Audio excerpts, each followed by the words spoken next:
WICR. And we're back on. Hey guys. Hello. Took us a little while. We had some technical difficulties, but we are back. So what we were just talking about right before we got off was just our lovely guest host, co-host, was talking about her prom experiences. Oh man, they're rough. Because I've always gone to prom with like one of my guy friends because who needs like the pressure of whatever prom it should be? Because people were like really into it. They were like, I need to get prom date and then we're gonna get married. And I'm Right. like, okay, great. So That's the way the world works. yeah, absolutely. So I always went with like a really close friend because I was honestly there for the food, like and the pictures. I was always there for a good time. Yeah, like for the bread. There was always great bread at the Amber Room, which is where we had our prom. Mm-hmm. But I always went with a really good friend, and I was thinking about it because like I was in theater, and I had a lot of really close friends that were like in like the same like the GSA with me. Right. And I'm the president of the LGBTQ club here. So, Are you really? Mm-hmm. I should be a part of that. You have to come to the Day of Silence tomorrow. We have like an Instagram frame, and you can. Oh my God, no take a picture of way. it. Yeah. In La Penta. What time? 12. Outside. Oh my God. Yeah, if I'm not sleeping, I really want to go. Yeah, come. Oh my God. Maybe I'll drag her with me. Yeah. Do it. Wait, are you really? Yeah. I'm like in shock. There's a club? Yeah, absolutely. Why aren't I a part of that club? Wow, definitely. Never come. too late to sign up. Whoa. Yeah, never. Wow, Emma. I looked at Jam. Wow, I looked I'm at her. Jamelia now. I'm Jamelia. Sorry, Em. I looked at her. I looked at Jam before Yeah, I absolutely. started I That can just tell is you when things are happening. Beautiful. Thank you. That is beautiful. And you know what is even more beautiful about it is I feel like in this day and age, more people are so much more open. I feel like back in the day, it was so much harder to say anything. Like, I know for me personally, I had boyfriends all my life, like long-term boyfriends, boyfriend, boys, blah, blah, blah, blah.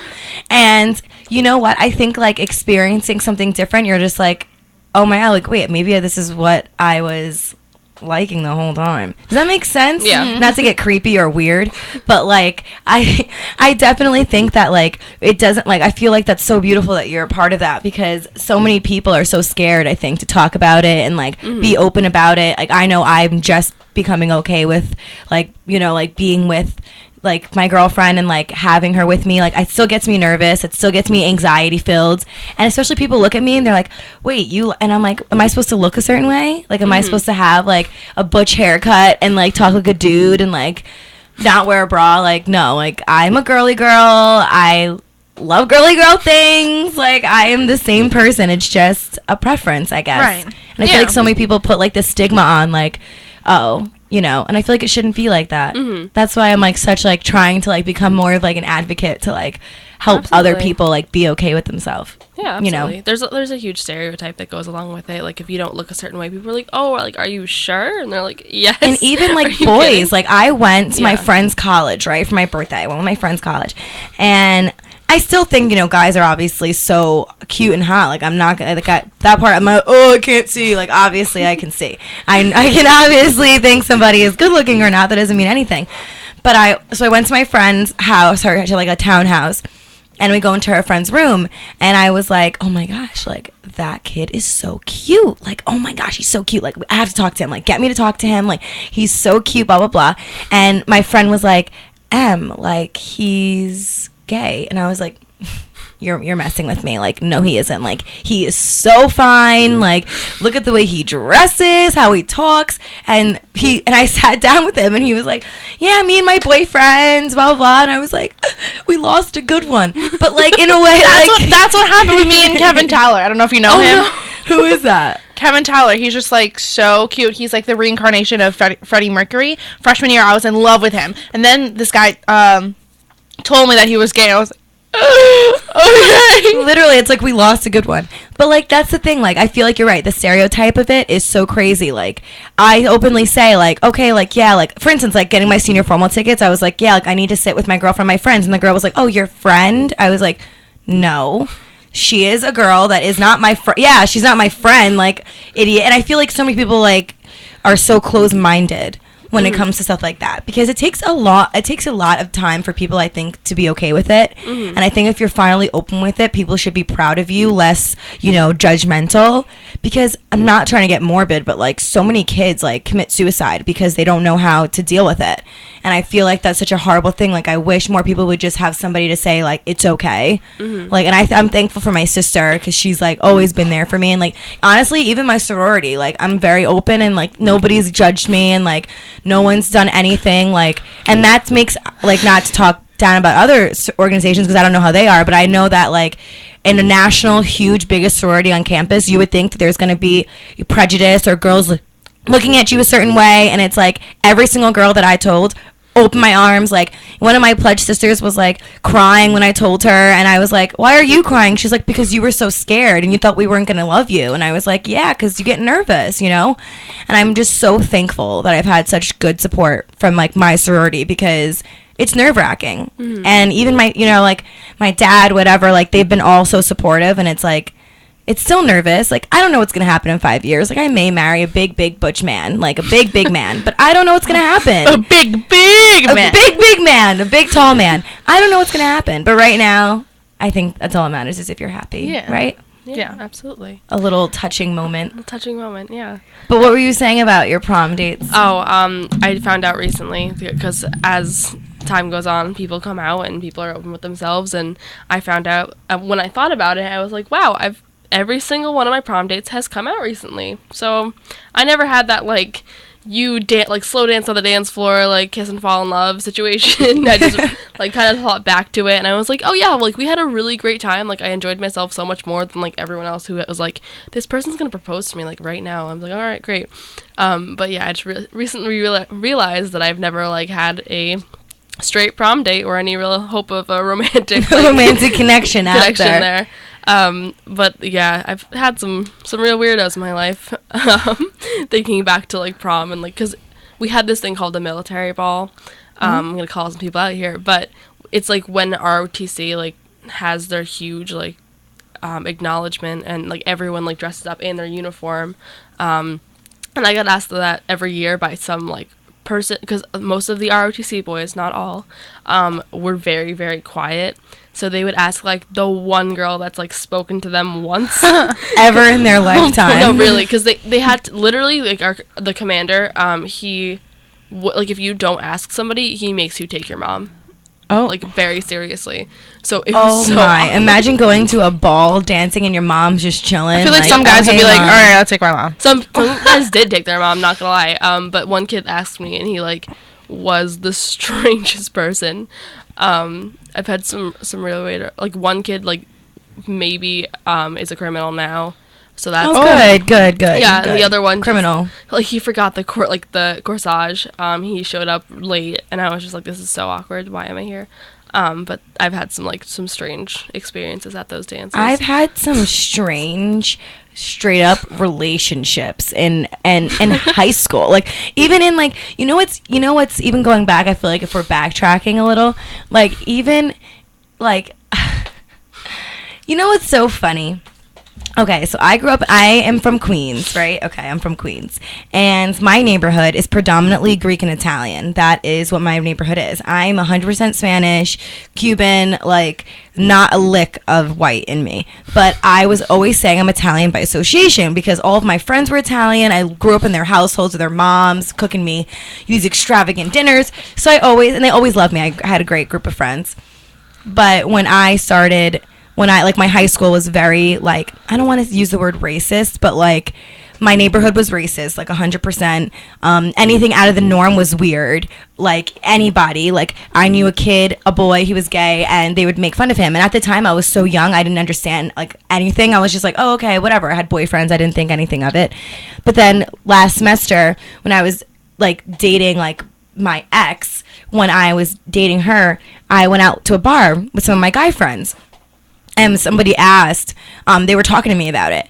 And I was like, yeah, I have, like, she wasn't my girlfriend, but I was like, yeah, I'm talking to a girl, whatever. And my guy friend was like, yeah, okay, I bet. Went to my friend, Christina, my best friend, and was like, is she? And she was like, no. No. And I was like, why are you covering it up? And she's like, I didn't know if you want them to know. And I'm a person that, like, if you have something negative to say about it, say it to my face, and you're gonna tell me that I'm doing something wrong.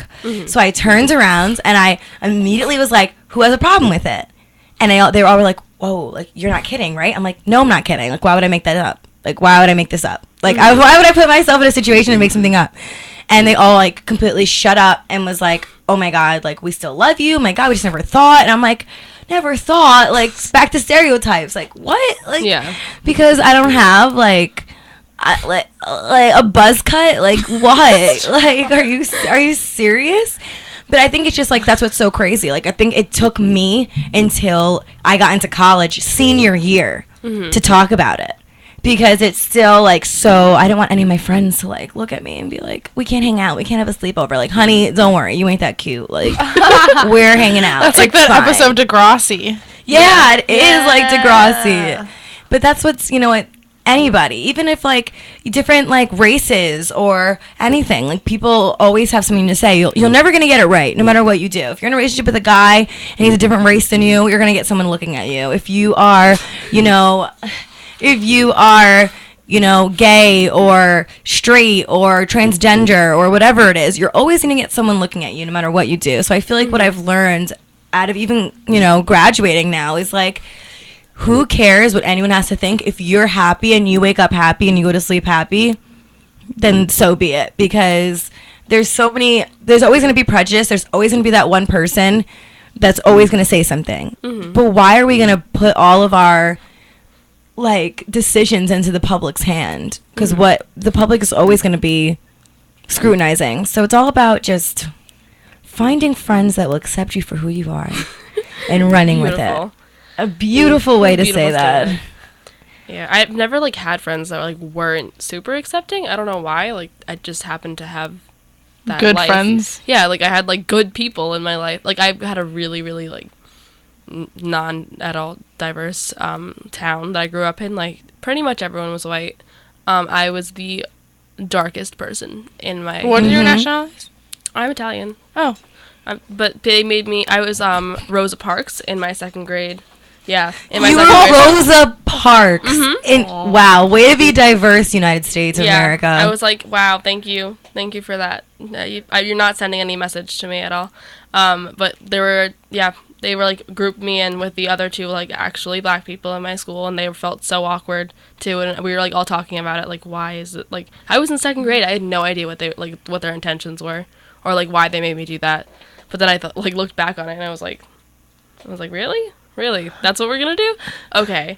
But, like, just being in college is just so different. Like, I was a theater person all 4 years of high school. Theater, everything, every musical, every play, directed it, co-directed it. I was so into the arts, and I knew a lot of people, and because of that, I'll never forget him.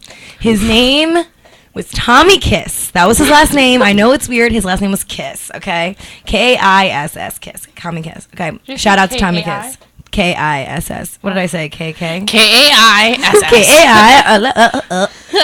He was 100% gay, okay? And this kid did not come out. And I was like, Tommy, like, we would have rehearsals together, and, you know, and I would just be like, Tommy, you, like, it's okay. And he's like, no, I don't get what you're talking about. Like, I don't get it. I like girls. I'm like, Tommy, come on. Like, Tommy. Me and you both know you don't. Like, it's okay. Like, I'm here. And he was so scared. I've never seen someone so scared before. And I was a senior in high school, and he was a sophomore. Or he might have been a freshman. I really can't remember. But I think he might have been a freshman. And he was the greatest person I've ever met. The funniest, the most outgoing, most caring, accepting individual I've ever met in my life. And this poor kid, I would see him, I felt like he was in a shell. I feel like he was, like, covering himself up, wearing, like sweaters, and, like, trying to, like, pretend he was cool, and, like, try to, like, hit on girls. And I just be sitting there, like, nope, I know you. I know the real you. I know the real you.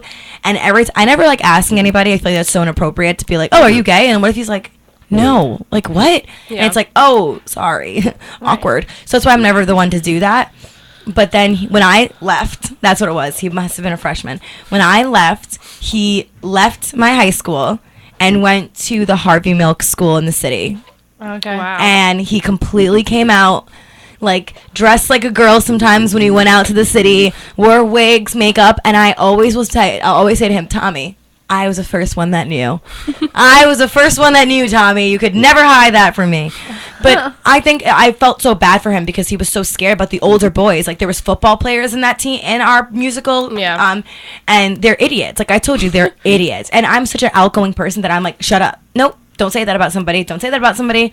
So especially imagine when it comes to me, like in my own life, like I'm so like defensive. Like say something bad about it. Like you know what I mean? Because there's boys like Tommy that like wished they had someone just to say like it's okay, and he had to completely move schools to be himself, which is fine. I think that's amazing. The city is such a great melting pot of people that you really can just like wave your flag, whatever flag that may be. But I think that just like taught me in a way like. Why are people like you're gonna live in a closet? No. For your whole life, for what? For fear? No. Be happy. Yeah. Be happy. Date whoever you want. As long as it's positive, healthy, and it just brings you up, doesn't bring you down, right? That's a good positive little reinforcement. Yeah, that is such a great way to end our program, I think. I know. I feel like that was a great way. Be happy, everyone. Live your life. Stay tuned next week. We will be inviting the special guest, Jamelia White. She will talk to us about life and what it's like to be... From Jamaica. Don't worry. About one love. That's my pledge sister. She's the best in the world. Shout out to Phi Sigma Sigma. Love you guys, and we will be tuning in to you next week. Same time, same place. Thanks for hanging out with us in the girls' room. Bye. 6. They both were contenders. They were both seeking to be the next heavyweight champion of the world. Max Schmeling was the previous heavyweight champion. The results of the Lewis versus Schmeling fight in 1936 created quite the build-up. Joe Lewis was unbeaten in 1936, and he was heading full pelt for the world heavyweight title. It looked like nobody would stop him. But